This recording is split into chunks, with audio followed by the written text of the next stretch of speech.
Friends, welcome to INR इफ़त novel reader. तो चलिए अब शुरू करते हैं लव द डेविल के अगले पार्ट को। चैप्टर 31 मानसी, सक्षम और 21। सक्षम मानसी को हैरानी के साथ देख रहा था। उसको सचमुच ये लड़की कभी समझ में नहीं आ सकती थी। आखिर ये करना क्या चाहती है? सक्षम के मन में यही चल रहा था कि रिया ने अपनी कांपती हुई आवाज़ में कहा, सक्षम, ये लड़की कौन है? इससे पहले कि सक्षम कुछ जवाब देता, मानसी एकदम से ब्लैंकेट से बाहर आई और उसने रिया को घूरते हुए कहा, तुम अभी भी ये पूछने की हिम्मत कर रही हो कि मैं कौन हूँ? तुम्हें दिखाई नहीं दे रहा? ये तुमने ठीक से सुना नहीं कि मैं सक्षम की गर्लफ्रेंड हूँ? इतना कहते ही मानसी दोबारा से बेड पर गिर गई और उसने अपने ऊपर सक्षम का वही ब्लैंकेट ले लिया। सक्षम फिर से हैरान था और वही रिया ये सब सुनकर उन दोनों को घूर घूर कर देख रही थी।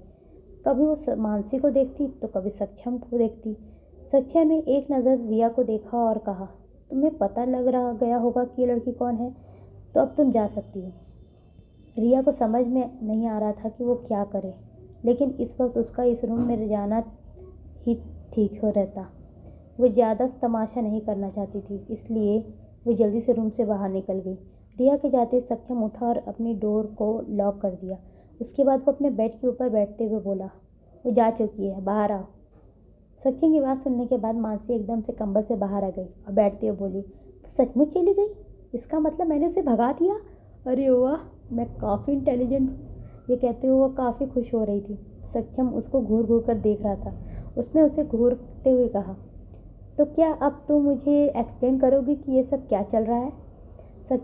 सक्षम की बात सुनने के बाद मानसी की मुस्कुराहट एकदम से गायब हो गई।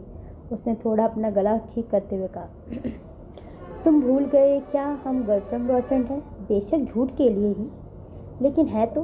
हम दोनों कॉन्ट्रैक्ट साइन किया है और तुम उस कॉन्ट्रैक्ट का उल्लंघन कर रहे हो। तुम रात को किसी और लड़की के साथ रंगरलियां मना रहे हो, वो भी एक गर्लफ्रेंड के होते हुए।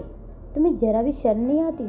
मानसी की बात सुनने के बाद सक्षम के चेहरे के एक्सप्रेशन एकदम से कठोर हो गए।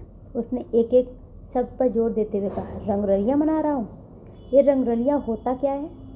उसके बात सुनने के बाद मानसी ने अपना सर पर जोर से एक चपाट मारी और उसकी तरफ देखकर कहा, तुम्हें रंगरलिया का मतलब नहीं पता?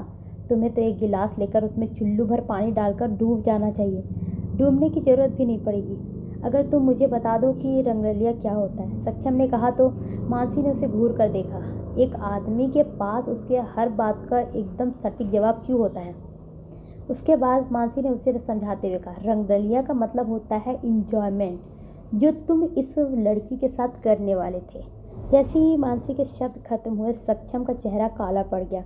उसने मानसी की तरफ गुस्से से देखकर कहा, तुम्हें ऐसा लगता था कि मैं इसके साथ इंजॉय कर रहा था? हाँ, तो मुझे ऐसे ही लगेगा। और वैसे भी एक लड़का और एक लड़की, वो भी जवान, एक साथ एक कमरे में बिना कपड़ों के एक ही काम कर सकते हैं ना? जैसे ही मानसी की बात पूरी हुई, सक्षम ने चिल्लाते हुए कहा, अपना मुंह से एक शब्द और नहीं निकालना, वरना तुम्हारी जीभ में अभी के अभी काट दूंगा। उसकी बात सुनकर मानसी ने अपना मुंह पर हाथ रख लिया और अपने मुंह पर हाथ रखकर कहा, तुम हमेशा मुझे मेरी जीभ काटने की धमकी क्यों देते हो? तुम एक काम क्यों नहीं कर लेते? एक ही बार में मुझे मार डालो तो तुम्हारी सारी टेंशन खत्म हो जाएगी। मानसी की बात सुनकर सक्षम ने एक शैतानी स्माइल की और उसके बाद उसने पास के टेबल पर पड़ा एक चाकू उठा लिया। चाकू को देखकर मानसी की सांसें रुक गई। क्या ये पागल इंसान मुझे सच में मारने वाला है? जैसे जैसे सक्षम उसके नज़दीक आ रहा था, मानसी पीछे को हट रही थी। मानसी ने चिल्लाते हुए कहा, तुम ये क्या कर रहे हो? तुमने तो कहा कि मैं तुम्हें मार डालूं। ये कहते हुए सक्षम पूरा उसके ऊपर आ गया। अरे मेरा मतलब ये नहीं था। अगर मैं तुम्हें खाई में कूदने को कहूँगी तो तुम कूद जाओगे क्या? हाँ, तो मैं तुम्हारी वो इच्छा भी पूरा कर दूंगा। मानसी की बात पूरी करने से पहले सक्षम बीच में बोल पड़ा। अब उन दोनों के बीच बस कपड़ों का फासला बचा हुआ था।